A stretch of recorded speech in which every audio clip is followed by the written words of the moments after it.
My guest on the Europe conversation is Philippe Lazzarini, the Commissioner General of UNRWA, the UN Agency for Palestinian Refugees. He told me, as Israel deepens its offensive in the Gaza Strip, that he fears that Gaza may soon no longer be a land where Palestinians can live.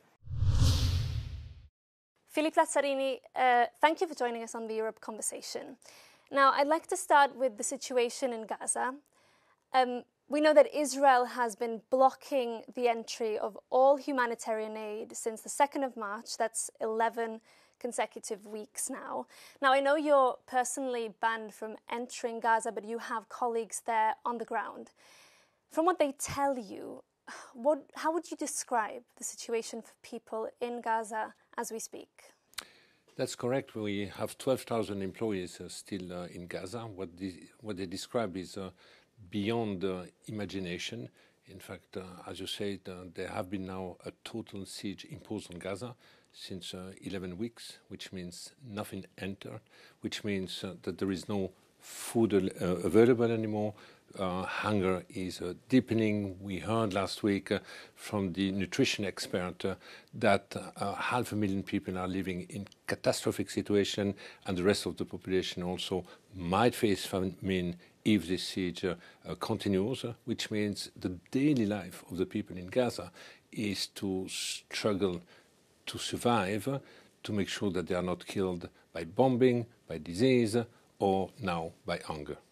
Now, the Israeli Prime Minister Benjamin Netanyahou has said that he will now let basic amounts of food enter, and that's while a new operation backed by the US and Israel is preparing to start distributing aid. Do you believe this restricted amount of supplies that will now go in will do anything to change the humanitarian situation you've just described? Well, first of all, it's a total outrage that we are confronted to a situation of starvation when it comes to Gaza. It's a completely fabricated one. It's a man-made. Basically, we are in a situation where hunger and food is being weaponized for political and military purposes. Now, today we heard that some basic assistance will come in. We have to define what the basic is, because what is needed in Gaza is a massive, unhindered, uninterrupted assistance and supply to make sure that we are reversing the trend of the spreading hunger in the Gaza Strip. But the Israeli Prime Minister is saying that it has to block aid because Hamas and other militant groups are hijacking that aid, looting the aid, and even monetizing that aid. Do you think that's a legitimate concern? And do you think that the safeguards UNRWA had in place to prevent Hamas from accessing and diverting the aid were as strong as possible? First of all, nothing justifies that we use food or deprive an entire population of having access to food to the extent that we are starving the population for any purposes of any kind. As a starting point, there is a basic right in any situation, in situation of crisis, and also a basic obligation to provide access and make sure that humanitarian assistance reaches the people. Now we hear about accusation of diversion of food in Gaza. There is no UN agencies who have heard about any large-scale diversion. What we have seen at the beginning of the ceasefire, when there was not enough food in the Gaza Strip, there have been situations of lootings where desperate people were just jumping on the trucks and taking the food.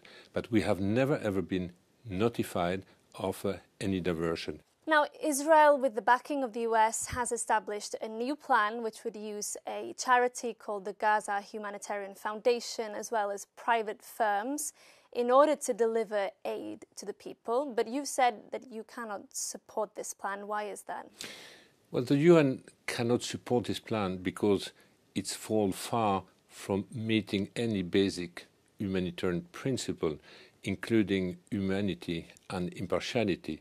Today we are talking about 4 hubs in the Gaza Strip, forcing people to walk kilometers to have access to the hub, and to carry on very heavy parcel back to the family, which means with a system like this one, only those close to the hub will have access to assistance.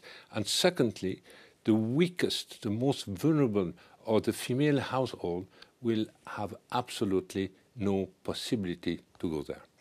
You say you cannot support this plan, it's not impartial, yet Israel says or accuses UNRWA of not being impartial, of not being neutral. It says that UNRWA's operations in Gaza are inevitably compromised by Hamas, which governs there. It says proof of that is the fact that the agency fired 19 employees suspected of taking part in the October 7th attacks on Israel.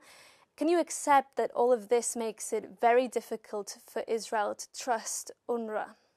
There is a war of narrative, there is a propaganda going on, there is also an objective to eliminate an organization like UNRWA, because by eliminating UNRWA, Israel also aims at stripping the refugee status of the Palestinians. Now, having said that, we are taking any allegation very seriously.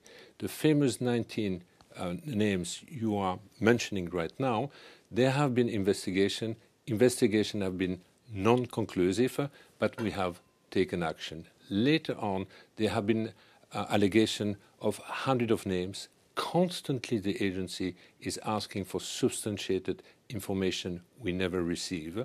Hence, we are not in a possibility to follow up just on allegation being provided that way. Yet there is a 72-page document publicly available on the Israeli government's website. It says it contains abundant proof of how Hamas has infiltrated UNRWA. Are you saying that you're contesting all of that evidence that Israel says it has? I'm not contesting everything. What I'm saying is, number one, we are not operating in a no-risk environment. But we have a no-tolerance policy. Whenever there is an allegation that a staff might be part of the armed group of Hamas or the jihadists, we will act quickly and smoothly. But for that, we need collaboration, we need information. And over the last 2 years, I have repeatedly asked the government of Israel to share information with the UN and or with UNRWA so that we can undertake investigation. Until today, we have never received any substantiated information. Now, you mentioned there is a full-scale military operation underway. Euronews exclusively saw a plan for Gaza's future last week, which is being considered by the Israeli government. It suggests the IDF could take control of the whole of Gaza and force civilians into designated security zones. There are signs now that this plan is underway. How do you respond to this? Well, there are many plans that we have seen until now. Some of them are more dystopian than other one. I do not know what it means to send people in secure zone. Until now, Gaza have proven that there is absolutely no safe place. Israel said last year that there is a safe humanitarian zone in the south of Gaza, but we have also seen that it has been regularly targeted, bombarded, and even people living on the tent have been killed. So what I see for the time being is a continuation of the destruction, of the deaths and killing of the Palestinians in Gaza. And my fear is that we might reach a point where Gaza might not be a land anymore for Palestinians to live in. Do you believe Donald Trump when he says he can take care of the situation in Gaza?